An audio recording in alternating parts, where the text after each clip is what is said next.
Donc, le mot jaloux n'est pas un mot positif, et ce n'est pas que Dieu soit jaloux. C'est plutôt une question de langage.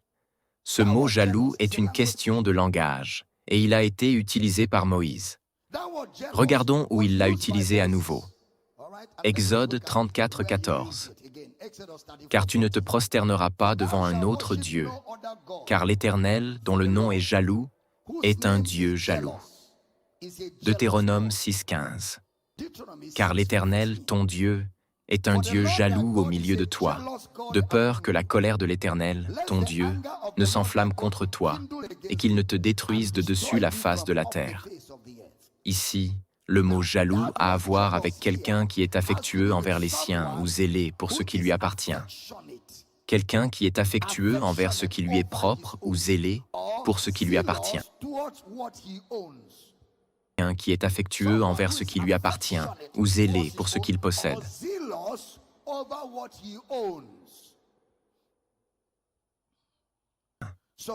Donc, quand il est dit que Dieu est un Dieu jaloux, regardez ce qu'il dit ensuite pour comprendre pourquoi le mot jaloux a été utilisé par les traducteurs.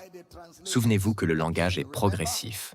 Les traducteurs, à l'époque, ont utilisé le mot jaloux parce que c'était le mot qu'ils avaient à leur disposition.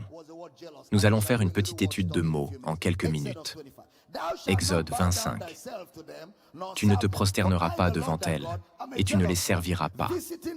Car moi, l'Éternel, ton Dieu, je suis un Dieu jaloux, qui visite l'iniquité des pères sur les enfants jusqu'à la 3e et la 4e génération de ceux qui me haïssent. Le mot jaloux ici est le mot pakoad en hébreu, pakoad, et il n'a jamais été utilisé pour imputer le péché ou punir les gens. En hébreu, ce mot signifie prendre soin. Voyons comment il est utilisé ailleurs. Genèse 21, 1. L'Éternel visite Sarah comme il l'avait dit, et l'Éternel fit pour Sarah ce qu'il avait promis. Ici, le mot visiter signifie prendre soin de ou montrer de l'affection. Ce même mot pakad est utilisé pour décrire la visite de Dieu envers Sarah, qui a apporté de la joie.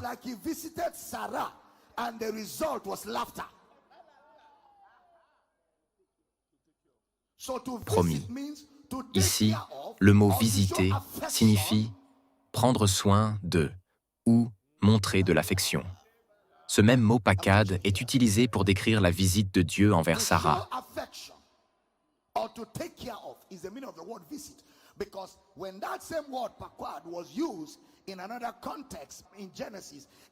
Regardons un autre usage de ce mot. Genèse 39, 4. Joseph trouva grâce aux yeux de son maître. Il l'employa à son service, l'établit sur sa maison et lui confia tout ce qu'il possédait. Le mot pakoad est utilisé ici pour désigner le fait de prendre soin. Autre exemple, Genèse 50, 24.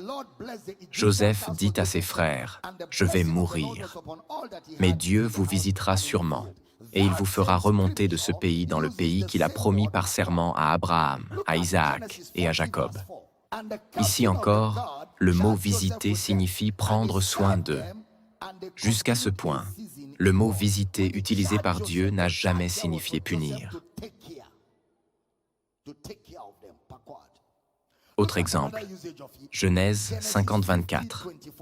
Joseph dit à ses frères, « Je vais mourir, mais Dieu vous visitera sûrement, et il vous fera remonter de ce pays dans le pays qu'il a promis par serment à Abraham, à Isaac et à Jacob. » Ici encore, le mot « visiter » signifie prendre soin d'eux.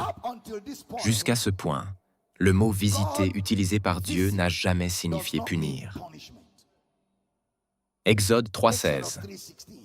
Va et rassemble les anciens d'Israël, et dis-leur, l'Éternel, le Dieu de vos pères, le Dieu d'Abraham, d'Isaac et de Jacob, m'est apparu en disant, j'ai certainement visité votre affliction et vu ce qui vous a été fait en Égypte.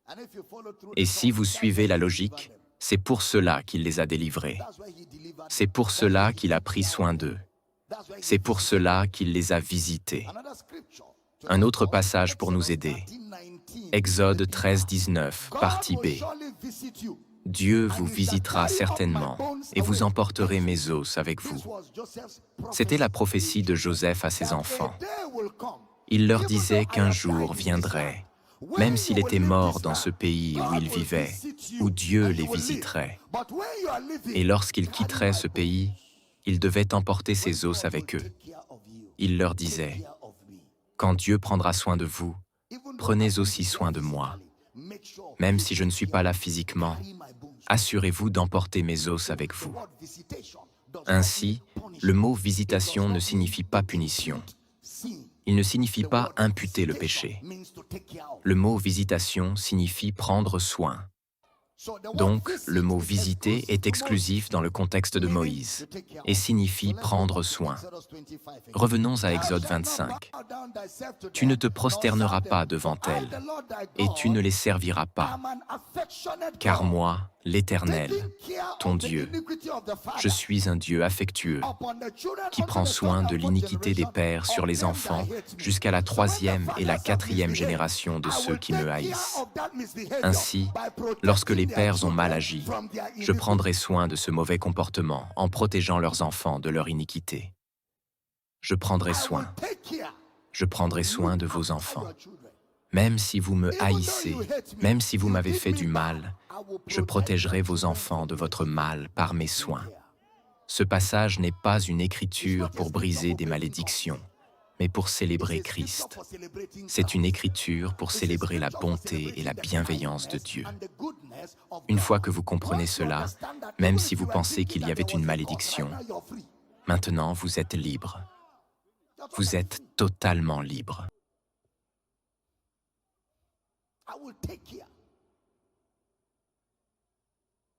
Thank you, Lord.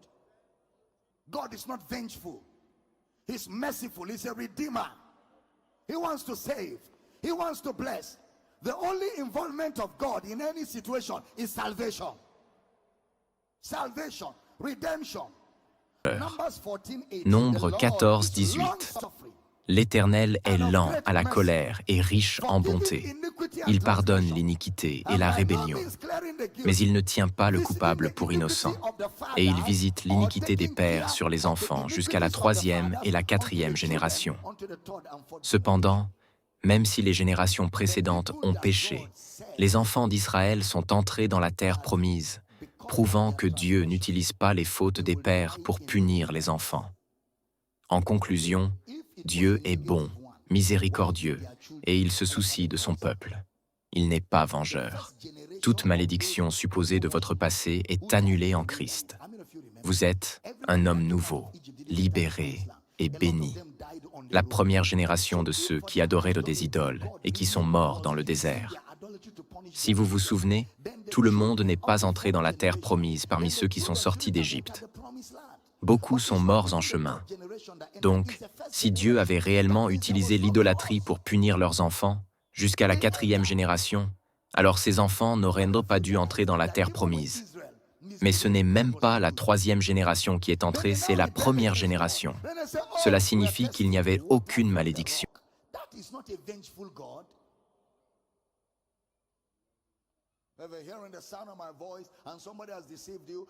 À tous ceux qui entendent le son de ma voix, si quelqu'un vous a trompé ou vous a dit que la raison pour laquelle vous ne pouvez pas vous marier est à cause de quelque chose que votre père a enterré dans le village, ou que la raison pour laquelle vous ne pouvez pas progresser est qu'il y a une idole quelque part, où ils ont offert 15 chèvres et 10 têtes humaines, et qu'ils ont déclaré que vous ne progresserez pas.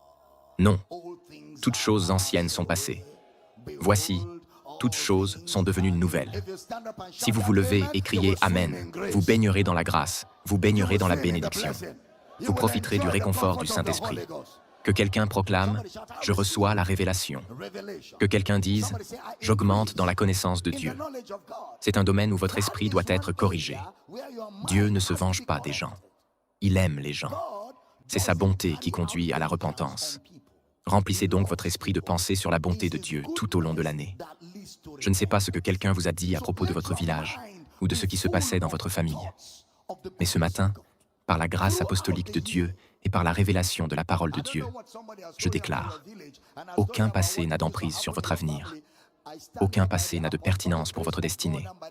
Aucun passé n'a de pertinence pour ce que vous êtes. Vous êtes une nouvelle création.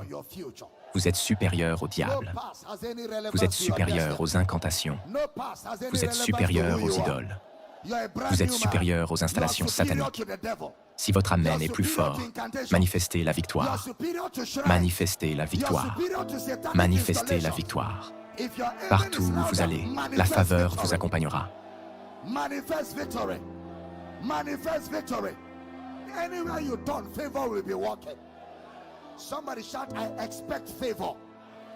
I expect goodness. I Que expect quelqu'un the proclame sufficiency of grace. « J'attends la faveur, Now, j'attends don't la your bonté, neighbor say you will succeed j'attends more la than suffisance ever. de la grâce. » Maintenant, dites à votre voisin « Tu réussiras plus que jamais. J'entends votre amen. » Avez-vous déjà vu la lumière fuir devant les ténèbres? Qui êtes-vous? Donc, si vous entrez dans un endroit où il y a des idoles, au moment où vous y pénétrez, votre présence neutralise les idoles. Tout charme qu'il jette sur vous devient une faveur. Quelqu'un dit « Je connais Dieu, je sais mieux que cela. Je suis béni au-delà de toute malédiction.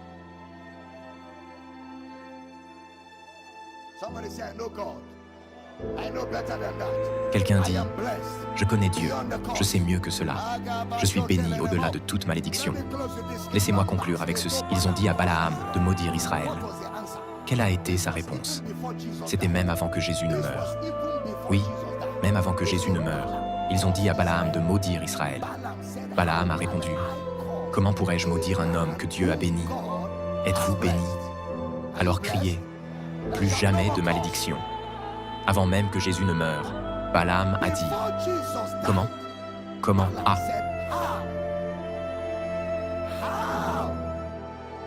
Ah! » Quand Balaam a été emmené sur la montagne et qu'ils ont fabriqué toutes sortes de choses, alors sur la première montagne, quand Balaam s'est tenu là et qu'il a voulu maudire Israël, il voyait Israël dans la vallée.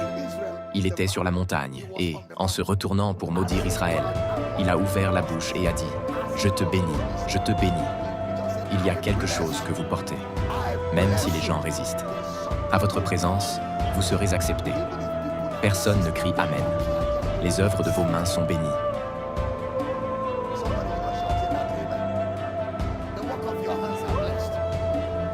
Ouvrez vos deux mains. Cette année, vos mains s'engageront dans l'industrie. Je ne dis pas cela à un homme seulement. Chaque membre de cette Église, écoutez attentivement. 3 choses que nous ferons principalement cette année en tant qu'Église. Gardez vos mains ouvertes. Numéro 1. Vous grandirez en connaissance. Je n'ai pas entendu d'amen. Amen. Vous grandirez dans la connaissance de Christ. Vous grandirez dans la connaissance de Dieu.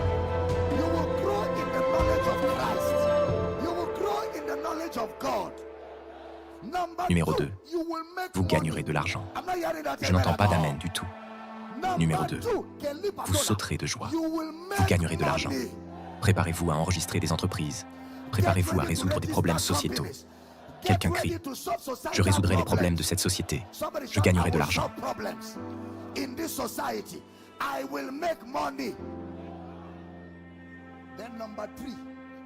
Puis, numéro 3, nous évangéliserons.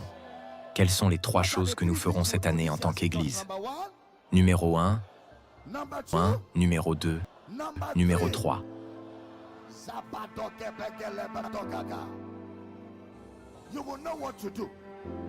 Vous saurez quoi faire. Vous trouverez quoi faire. Quand vous chercherez, vous verrez des opportunités. Welcome back, ladies and gentlemen. Welcome back. Oh my goodness.